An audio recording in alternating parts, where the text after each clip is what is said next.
I am proud to be a woman and a feminist. And this evening, I am extremely proud to stand before you on this significant day, which serves as a reminder to all of us of how far we've come, but also amid celebration, a reminder of the road ahead. I want to tell you a story that'll sort of give context to my being here and my work with UN Women. When I was just 11 years old, I unknowingly and somehow accidentally became a female advocate.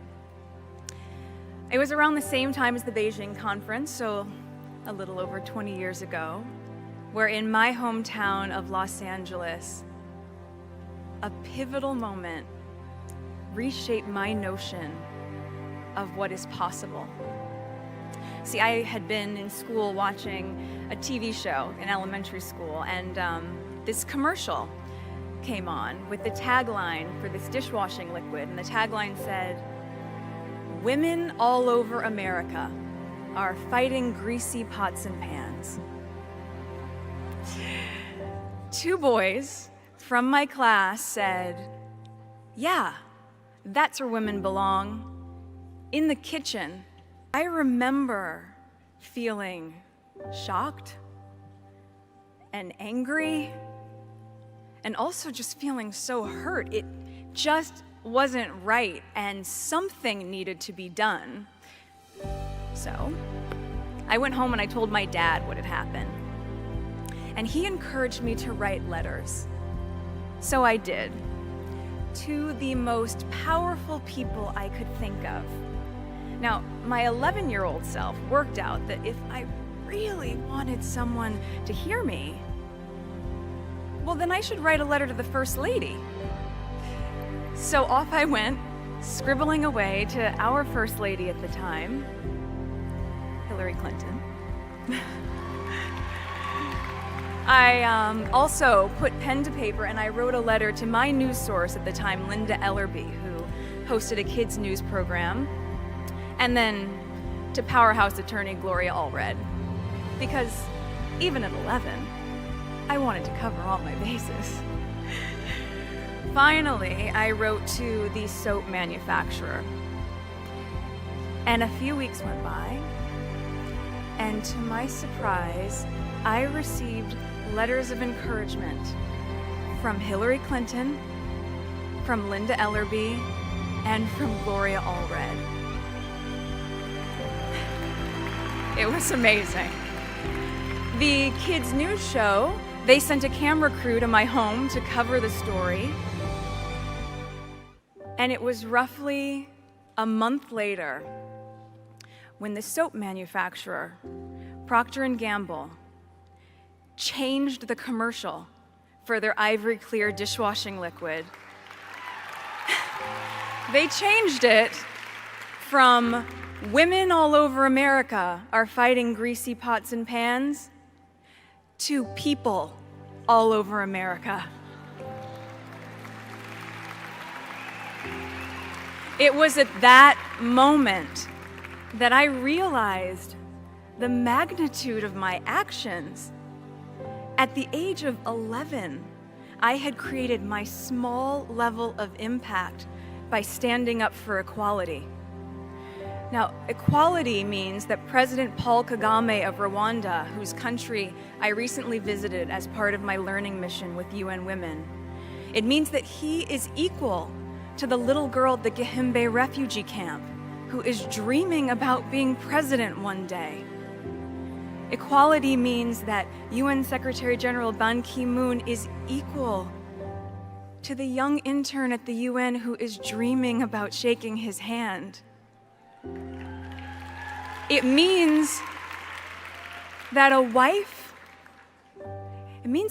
is equal to her husband, a sister to her brother.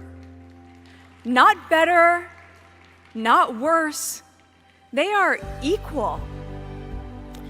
UN Women, as you guys know, has defined the year 2030 as the expiration date for gender inequality. And here's what's staggering. The studies show that at the current rate, the elimination of gender inequality won't be possible until 2095. That's another 80 years from now. And when it comes to women's political participation and leadership, the percentage of female parliamentarians globally has only increased by 11% since 1995. 11%? In 20 years? Come on.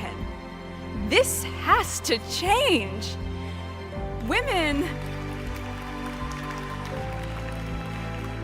make up more than half of the world's population and potential.